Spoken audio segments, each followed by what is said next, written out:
Bismillahirrahmanirrahim. Assalamualaikum warahmatullahi wabarakatuh. Sebelumnya perkenalkan, nama saya Muhammad Said dengan NIM M1A118028 dari Program Studi Teknik Elektro Universitas Jambi. Nah, di sini saya akan menjelaskan sedikit tentang modul praktikum yang saya susun pada mata kuliah Sistem Komunikasi Data yang diampu oleh Bapak Oki Saputra SST MM. Nah, di sini saya akan pada modul ini saya menjelaskan beberapa percobaan antara lain yaitu pengenalan software jaringan packet tracker, dan itu ada percobaan kedua yaitu jaringan peer to peer, dan percobaan ketiga ada subnetting, dan percobaan keempat ada dynamic routing, dan percobaan kelima ada QoS atau quality of service. Nah, kita akan masuk yang pertama yaitu pengenalan software packet tracker ya. Nah, pada pengenalan ini kita akan membahas sedikit tentang aplikasi dari Cisco Packet Tracker. Nah, jadi aplikasi ini apa ya? Jadi Cisco Packet Tracker itu merupakan sebuah jaringan simulator tool jaringan Cisco yang sering digunakan untuk latihan dan pembelajaran sebelum menggunakan perangkat aslinya. Nah, aplikasi ini nih umum digunakan bagi orang yang bergerak di bidang telekomunikasi seperti itu. Nah, ini merupakan tampilan dari Cisco Packet Tracker. Mungkin kita bisa lihat langsung saja tampilan aplikasinya di aplikasinya. Nah, ini adalah tampilan aplikasi langsungnya ya. Nah, jadi ada papannya ini, ada tampilan putih ini. Nah, lembar putih di sini nih gunanya sebagai peletakan dari komponen-komponen yang ada gitu.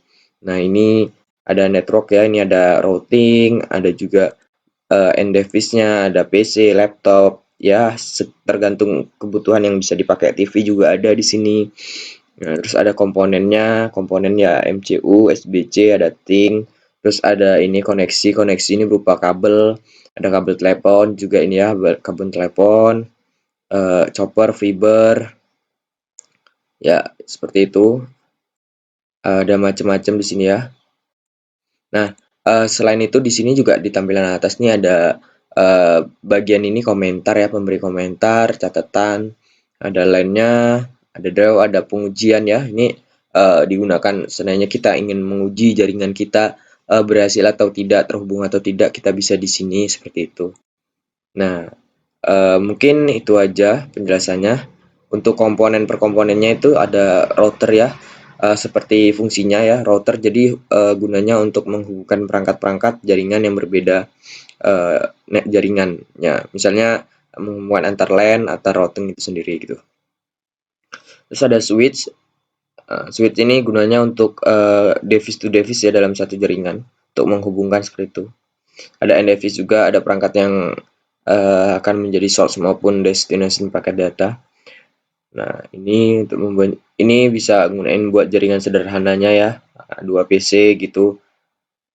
Buat 2 PC terus menggunakan kabel telepon bisa ya seperti itu. Nah, ini contohnya kan. Contoh singkatnya ini bisa kita tarik, ada 2 PC, kita hubungkan menggunakan kabel.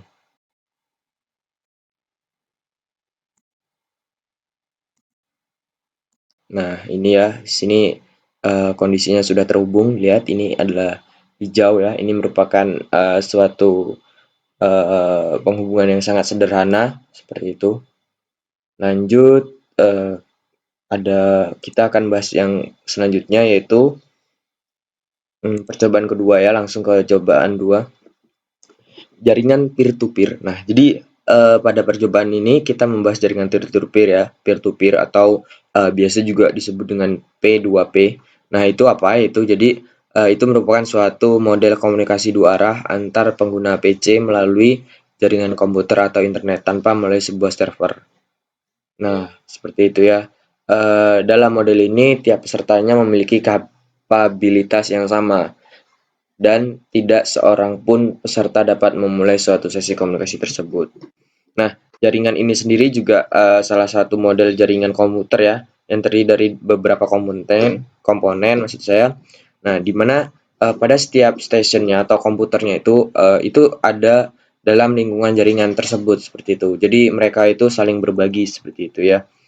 Nah, ini ada contoh dari simulasi peer to peer ya. Ini kita buat dua PC seperti tadi ya, dihubungkan. Nah, kita menggunakan jaringan telepon, lalu kita setting alamatnya di desktop seperti itu ya. Nah, seperti ini IP address-nya sama seperti ini, eh, cuman menghubungkan seperti itu ya. Baru kita melihat hasilnya seperti ini, seperti itu. Nah, selanjutnya di percobaan ketiga ya, ini ada subnetting.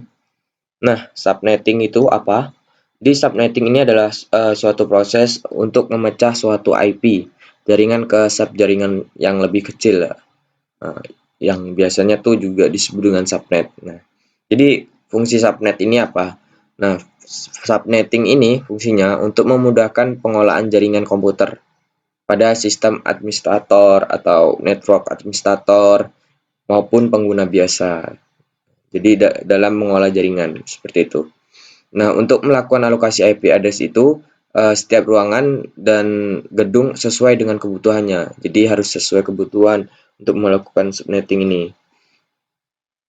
Nah, subnetting sendiri ini dilakukan menggunakan nilai CIDR seperti yang disebutkan sebelumnya tadi ini ya. Nah, ini ada beberapa uh, untuk menentukan kelasnya ini, jadi alamat IP diketahui menggunakan metode kelas. Nah, adapun kelas ini, oh ya sebelumnya kan dalam hal ini kan alamat IP dikelompok menjadi 5 kelas ya. Nah, ini untuk menentukan kelas ya kita harus menggunakan kelas full. Nah, kelas full itu apa? Kelas full itu ini ada pengalaman IP dibagi menurut kelasnya ada 5 kelas yang dibagian adalah menurut terhadap ukuran jaringan bit. Jadi contohnya ini. Dari 5 kelas A sama dengan 1 bit pertama, IP address 0, B sama dengan 2 bit pertama, IP address 110, dan seterusnya. Selain ada kelas full, ada juga classes ya. Classes ini secara sederhana classes dapat disimpulkan tidak menggunakan kelas ataupun tanpa adanya kelas. Nah, jadi jika dihubungkan dengan pengalamatan IP, maka pengalamatan IP tanpa menggunakan kelas dengan menggunakan CIDR atau classes interdomain routing. Nah, ini ada simulasinya yaitu menggunakan 3 switch, 1, 2, 3 switch dan 1 router dan ada 3 komputer. Nah, jika sudah terhubung, di sini menggunakan kabel ya, kabel telepon juga di sini. Nah, jika terhubung dengan sempurna, dia akan menunjukkan tanda hijau seperti itu. Dan untuk konfigurasinya sendiri bisa disesuaikan dengan konfigurasi PC12 gitu ya, sesuai dengan konfigurasi ini. Nah, baru dilakukan uji testing dan hasilnya seperti ini. Nah, baru ini ada percobaan keempat yaitu dynamic routing. Nah, jadi dynamic routing ini apa? Yaitu dynamic routing ini adalah routing yang memiliki kemampuan untuk tabel routing secara otomatis berdasarkan lalu lintas jaringan dan router yang terhubung. Jika diartikan dinamis adalah bisa berubah-ubah IP, alamat address selalu berubah sebuah waktu. Nah, dynamic routing ini bisa kita simulasikan secara langsung pada aplikasi pitch code tracker-nya. Sebelumnya, mari kita langsung aja buka aplikasinya ya. Nah, untuk menyikat waktu, kita menggunakan sebuah project yang sudah kita buat. Nah, ini adalah salah satu bentuk contoh dari dynamic routing. Nah, pada percobaan kali ini saya menggunakan 4 PC yang setiap 2 PC dihubungkan melalui switch. Nah, setelah itu dari kedua switch ini saya hubungkan menggunakan 3 routing. Dan dengan satu routing ini adalah routing induk dan dua routingnya adalah untuk menyambungkan ke switch-nya.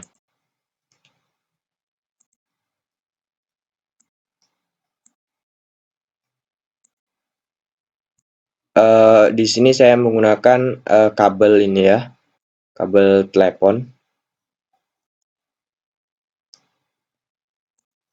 Untuk alamat IP-nya sendiri ini adalah alamat IP dari routing ini yang menyesuaikan eh, dari routing 1 dan 2 ini kita bedakan. Nah, untuk routing ininya PC1 dan 2 ini saya samakan IP-nya karena dia terhubung dari satu ya switch yang sama. Dan untuk PC 3 dan 4 ini juga saya hubungkan dengan sama. Jadi PC 1 2 itu sama, PC 3 4 itu beda. 3 4 itu sama, jadi PC ini nih berbeda gitu ya.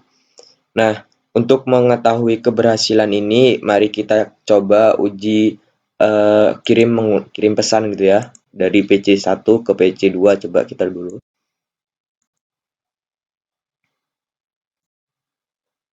Nah, ini adalah tampilan hasil pengirimannya ya. Jadi PC 1 PC 2 telah berhasil.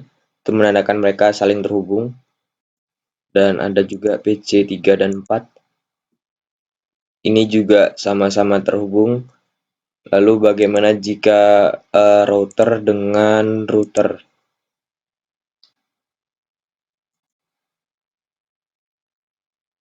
Untuk router dengan router sendiri sepertinya ada mengalami gangguan teknis ya. Untuk router ke PC, kita lihat.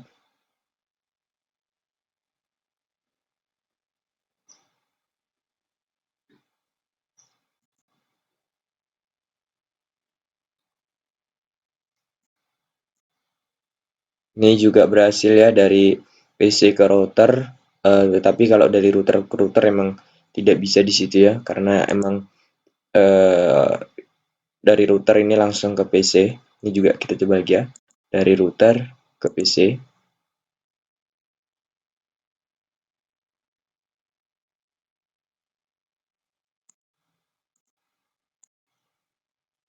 Nah, ini ya, dari router ke PC itu berhasil menandakan bahwa jaringan ini sama-sama terhubung.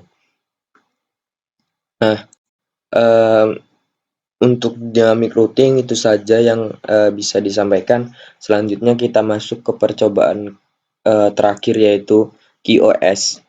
Nah, jadi sebelum itu kita terlebih dahulu apa itu QoS. Jadi QoS atau Quality of Service itu merupakan kemampuan suatu jaringan untuk menyediakan layanan yang baik dengan menyediakan bandwidth, mengatasi jitter and delay. Nah, parameter QoS ini ada beberapa yaitu ada latency, jitter, packet loss, throughput, MOS, echo, acceleration, dan PDD. Nah, secara singkat udah dapat didefinisikan tadi ya. Mungkin untuk menyingkat waktu kita akan mencoba menerapkan QoS. Di sini bukan menerapkan, jadi dia hanya kayak mengukur seperti yang dijelaskan tadi ini ya. Ini tadi parameter dari QoS untuk melihat, maksudnya berarti jatuhnya untuk melihat kualitas dari QoS melalui parameternya. Dalam hal ini saya akan mencoba mengukur parameter dari throughput. Jadi throughput itu ada apa? Jadi throughput itu adalah bandwidth aktual diukur dalam satuan waktu tertentu dalam kondisi jaringan tertentu yang digunakan untuk mentransfer file dengan ukuran tertentu seperti itu. Nah, pada pengukuran ini saya menggunakan sebuah software yang bernama Wireshark. Mungkin langsung saja kita buka softwarenya. Nah, ini adalah tampilan dari Wireshark yang digunakan untuk mengukur parameter throughput tadi pada parameter QoS ya. Nah, di sini karena saya akan mengoneksikan dengan jaringan WiFi terlebih dahulu.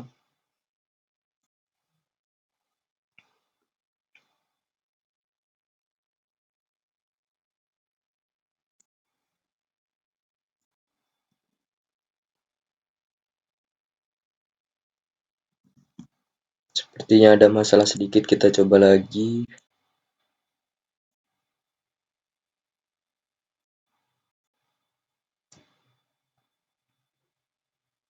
Ya, sudah connect. Nah, di sini ada beberapa pilihan. Ini merupakan pilihan yang berpacu pada jaringan yang kita gunakan. Ada jaringan lokal area, ada WiFi, ada Bluetooth, ada lokal area juga lagi, ada adapter ya. Nah, di sini saya menggunakan WiFi ya, jadi saya memilih WiFi langsung. Nah, di sini kita akan mencoba, kita stop terlebih dahulu. Nah, di sini kita akan mencoba mengukur dari video YouTube ya. Kita lihat tripodnya di video YouTube.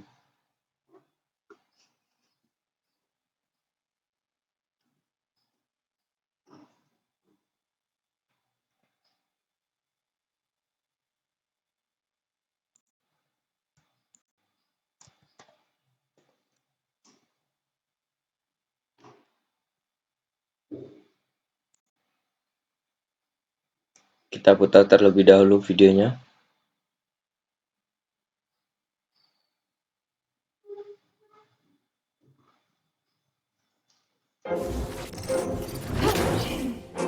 Take flight. Sudah kita putar ya.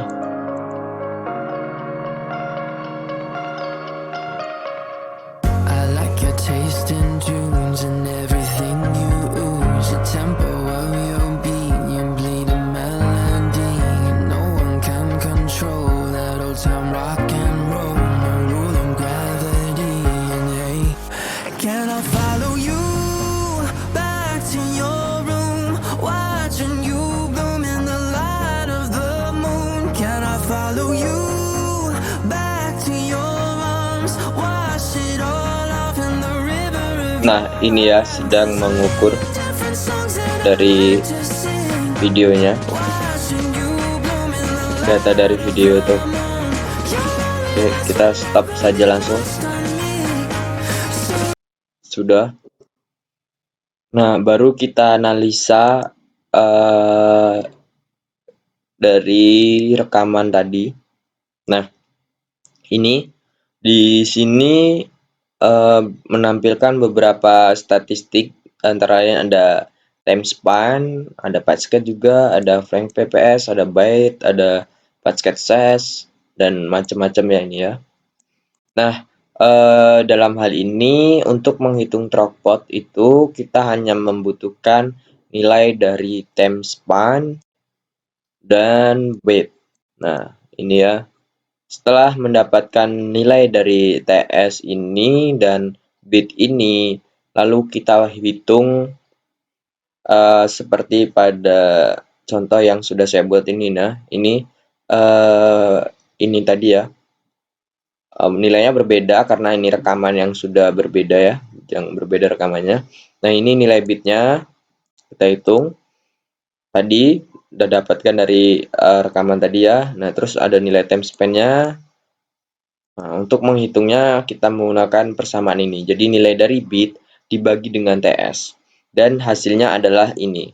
Dan hasil dari TS tadi ini dikalikan dengan 8. Nah, hasil dari perkalian ini barulah mendapatkan hasil dari KB per sekonnya, yaitu dengan jumlah ini. Nah, seperti itu. Sebenarnya QoS ini kan banyak ya parameter-parameternya, kan, tetapi dalam hal ini saya hanya menjelaskan di throughput saja. Jadi mungkin cukup sekian dari presentasi dari modul QoS saya. Bila ada salah kata atau kekurangan mohon dimaafkan. Selebihnya wassalamualaikum warahmatullahi wabarakatuh.